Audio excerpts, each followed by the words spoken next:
Welcome back. We begin tonight with a series of breaking news updates from around the world. Breaking: alarming situation at Al-Aqsa Martyrs Hospital in Gaza. Reports reveal a catastrophic situation at Al-Aqsa Martyrs Hospital in Gaza, with NGOs evacuating due to safety concerns. Tragedy unfolds: 73 Palestinians killed in Israeli strikes within 24 hours. In a devastating development, 73 Palestinians have lost their lives, and 99 others are wounded in Israeli strikes on Gaza within the past 24 hours. Urgent protest: hundreds demonstrate in Minneapolis demanding end to Israel's war. In Minneapolis, hundreds gather, protesting Representative Amy Klobuchar's support for Israel's ongoing conflict. The rally, organized by the Muslims of America for Palestine movement, demands change. Blinken's diplomatic efforts. U.S. Secretary of State visits Middle East to mitigate tensions.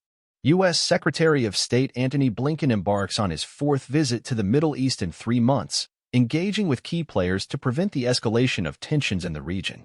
The situation at Al-Aqsa Martyrs Hospital in Gaza has reached catastrophic levels, as reported by Dr. Tanya Haj-Hassan from Doctors Without Borders, speaking to Al Jazeera from Amman, Jordan. Unfortunately, most NGOs have evacuated Al-Aqsa Hospital after receiving flyers warning that the area was no longer safe and immediate evacuation was necessary, Dr. Haj-Hassan disclosed. As the largest and sole operational hospital in central Gaza, Al-Aqsa Hospital plays a critical role in treating approximately 100 wounded individuals daily. The recent weeks have witnessed a devastating escalation, catching healthcare workers off guard. The situation has been catastrophic over the last few weeks. Our colleagues from various organizations have reported witnessing horrific scenes. They weren't prepared for this evacuation. It was a sudden increase in risk, Dr. Haj-Hassan explained. Sharing a harrowing account, she revealed, a colleague in the hospitals described an imaginary line in this dystopian grid, determining who is at risk of imminent harm each day. He characterized these warnings as war crimes disguised as a benevolent prior notice. The unfolding events at Al-Aqsa Hospital underscore the urgent need for international attention and intervention. Stay tuned for further updates on this developing humanitarian crisis. New election demand: protesters sit outside Israeli Knesset. Dozens stage a sit-in outside the Israeli Knesset, calling for the government's resignation and a new election. Dissatisfaction with Prime Minister Benjamin Netanyahu's administration grows. The primary purpose of Secretary of State Antony Blinken's latest Middle East visit is to address and defuse escalating tensions in the region. This marks his fourth visit in 3 months, emphasizing the urgency and significance of the situation. Starting with meetings in Turkey and Greece, Blinken's visit aims to engage with key regional players. The subsequent stops in Jordan and Qatar underscore the importance of diplomatic efforts to mitigate the growing tensions. Today, Blinken is scheduled to visit the United Arab Emirates and Saudi Arabia, focusing on diplomatic initiatives to prevent the conflict from expanding further. The visit culminates in Israel on Tuesday, signaling a strategic move to engage with the central players involved in the ongoing tensions. Overall, Blinken's mission is to navigate diplomatic channels, fostering dialogue and collaboration to ease the heightened tensions in the Middle East. Protesters stage a sit-in outside the Israeli Knesset, demanding a new election. Dozens gather in Jerusalem, urging the government's resignation due to growing discontent with Prime Minister Benjamin Netanyahu's administration. The dissatisfaction stems from its failure to prevent the October 7th attack and its handling of the ongoing war in Gaza. Recent polls reflect the public sentiment, with 64% of Israelis expressing dissatisfaction with Netanyahu's performance after 90 days of war, according to an Israeli Public Broadcasting Corporation poll. Another poll indicates that 46% favor National Unity Party leader Benny Gantz to lead the country, compared to only 25% for Netanyahu. The call for change intensifies as protesters voice their concerns in the heart of Jerusalem. Tragedy unfolds in Gaza as 73 Palestinians lose their lives and 99 others are wounded in Israeli strikes within the past 24 hours, according to the health ministry. Among the casualties, 8 people were killed in an Israeli airstrike near Deir el-Balah in central Gaza.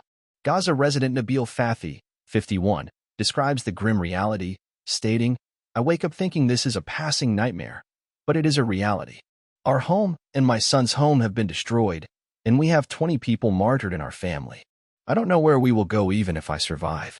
The overall toll of the conflict rises, with more than 22,800 Palestinians killed and over 58,000 wounded since the war began. The situation remains dire, and updates will be provided as more information becomes available. In Minneapolis, hundreds gathered in front of Representative Amy Klobuchar's office to protest her support for Israel's ongoing war. The demonstration, organized by the Muslims of America for Palestine movement, featured fake body bags, banners, and posters of children killed in the conflict. Protesters chanted against Klobuchar, expressing concerns about their money funding the Gaza conflict and calling for global solidarity with South Africa and prosecuting Israel at the International Court of Justice. The rally aimed to remind American politicians, including Klobuchar, of the responsibility they hold for the bloodshed in Gaza. Stay tuned for updates on this developing protest. Al-Aqsa Martyrs Hospital in Gaza faces a catastrophic situation, with most NGOs evacuating after warnings. Dr. Tanya Haj Hassan from Doctors Without Borders describes the sudden increase in risk, reporting horrific scenes and an imaginary line determining daily risks. Urgent international attention is needed. Stay tuned for updates. Israel conducts a targeted airstrike in South Lebanon, resulting in the death of a high-ranking Hezbollah commander, according to multiple news reports. This is a very painful strike, reveals a security source to Reuters news agency. The unidentified commander, who played a crucial role in overseeing Hezbollah's operations in the southern region, was killed in an Israeli raid targeting his vehicle, as confirmed by a security official to AFP news agency. The situation is rapidly developing, and updates will be provided as more information becomes available. Tragedy unfolds in Gaza as Israel's attacks claim the lives of 73 Palestinians and leave 99 others wounded in the past 24 hours, according to the health ministry. Alarming reports from Gaza's Al-Aqsa Martyrs Hospital reveal that the whereabouts of 600 patients and health workers are unknown, warns the World Health Organization, WHO. In a swift response, U.S. Secretary of State Antony Blinken, speaking from Qatar, declares his intention to address Israel on the urgent need to do everything possible to enhance the flow of aid. A staggering toll emerges as at least 22,835 lives, including 9,600 children, have been lost in Israeli attacks on Gaza since October 7. The conflict's devastating impact continues to unfold. Stay tuned for further updates on this tragic situation.